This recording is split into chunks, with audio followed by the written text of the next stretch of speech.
Hey, what's going on, family? Y'all see the title of the video. I just purchased actually my very first Rolex, man. Let's get to it. So real quick, before I show y'all the Rolex, man, a quick backstory. So I've been studying watches for the past 2 years. Just kind of, it became almost like a hobby of mine, just to watch people buy watches and start to get familiar with watches and why they even so expensive, especially like a Rolex. I'm in so many different brands out there. I've been having my eye on this particular Rolex for a long time now. Now, if you know anything about the watch market, the watch world at all, to buy a Rolex right now is almost impossible. Like, you cannot just walk into a Rolex store and buy something. It don't exist, right? The ones that they show you inside of the stores, they're not for sale, and it's like depending on which Rolex you want, is months on top of months to actually be able to purchase one. And that's even if you get lucky. I've been wanting a Rolex for about 1.5 years now. And again, I couldn't just walk in the store and just buy one. Because I'm not going to sit here and say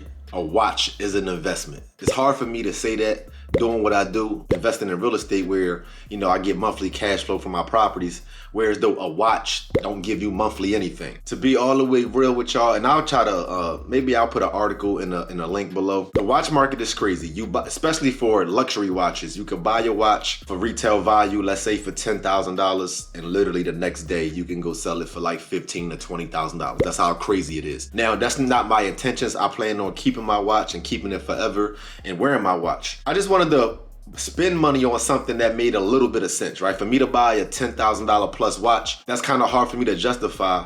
But the fact that it holds its value or even increase in value, it just made it that much more sweet for me to go ahead and buy one. And at the end of the day, y'all, for real, I just wanted a gift to myself. I think for most people who buy Rolexes, unless you are some type of athlete or entertainer, a Rolex is almost like the thing you buy yourself when you have accomplished something that you always wanted to accomplish, a goal you have reached. It's like a sense of pride. You look at your watch, it has a story behind it. That's what it is. It has a lot more value than just monetary. That's what this Rolex is for me, and I'm sure for many other people, because I've definitely researched many other people's stories. I've been wanting a Rolex for a minute now, and I had the money to buy one, but again, it was almost impossible to just walk in the store and get one. So the backstory on how I was able to get this Rolex is I had to get introduced by a friend. So my friend bought a Rolex from this Rolex store. They call them authorized dealers, ADs. That's what they're called. So I don't buy no aftermarket stuff. I don't buy on the black market. I like to buy it from an authorized dealer who are authorized to sell Rolexes. And I bought it for retail value. You could buy one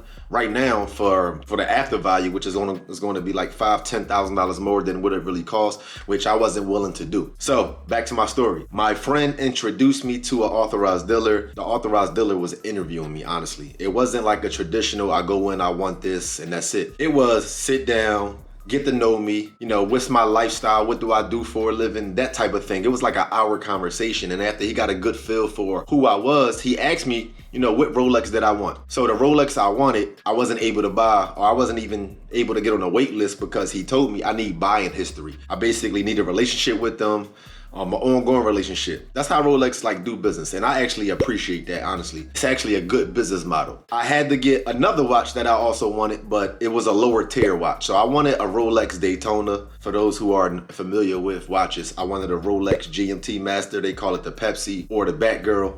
And again, if you're not into watches, some of the stuff, it ain't gonna make sense, but whatever. Let me stop talking so much. And real quick, I paid $10,500 for the watch after taxes, like $11,000 and some change. So yeah, that is a lot of money for a piece of jewelry, honestly. And I'm gonna be real with y'all, I never thought I would buy a watch for over $10,000. And I know it sounds stupid and dumb to some of y'all, but again, everybody live the life they wanna live. And for me, I bought it for other reasons outside of it just being $10,000, even though it do hold its value. So let me stop talking so much and let me show y'all the watch. All right, y'all, so here's the box that it comes in. And I'm not sure if y'all can see that crown, but Rolex, man, they branding is top tier. Like, they customer service is top tier. Man, they even violate my car when I walked in the damn store, yo. So it coming y'all off, most of y'all who are in the watch world are familiar with this green box right here. Let me move this to the side real quick. Let me try to open it with one hand, bam. So this is called the Rolex Datejust Wimbledon. Super subtle, right? I didn't want a gold watch. So this is a fluted bezel. That's white gold around, it's stainless steel, white gold inside. Again, it's called the Rolex Datejust Wimbledon. For those who don't know and wanna understand what it's called or whatever the case may be, but John, super fire, super settled. Like, I'm more of a chill guy. I'm not a loud gold guy. I like to be like more heavy and chill. Like, you don't know. I mean, unless you know, you know. If you're in the watch world, you gonna know what I got on. If you don't, then it ain't gonna make a difference. And it came with, you know, all the receipts, it's like all the authentication card, all that type of stuff, just in case I ever want to resell it. I got all the papers and shit, but yeah, this joint fire. Super fire, dog. Let me know y'all thoughts. What do y'all think about this? Y'all think the purchase was stupid? Let me know. But yeah.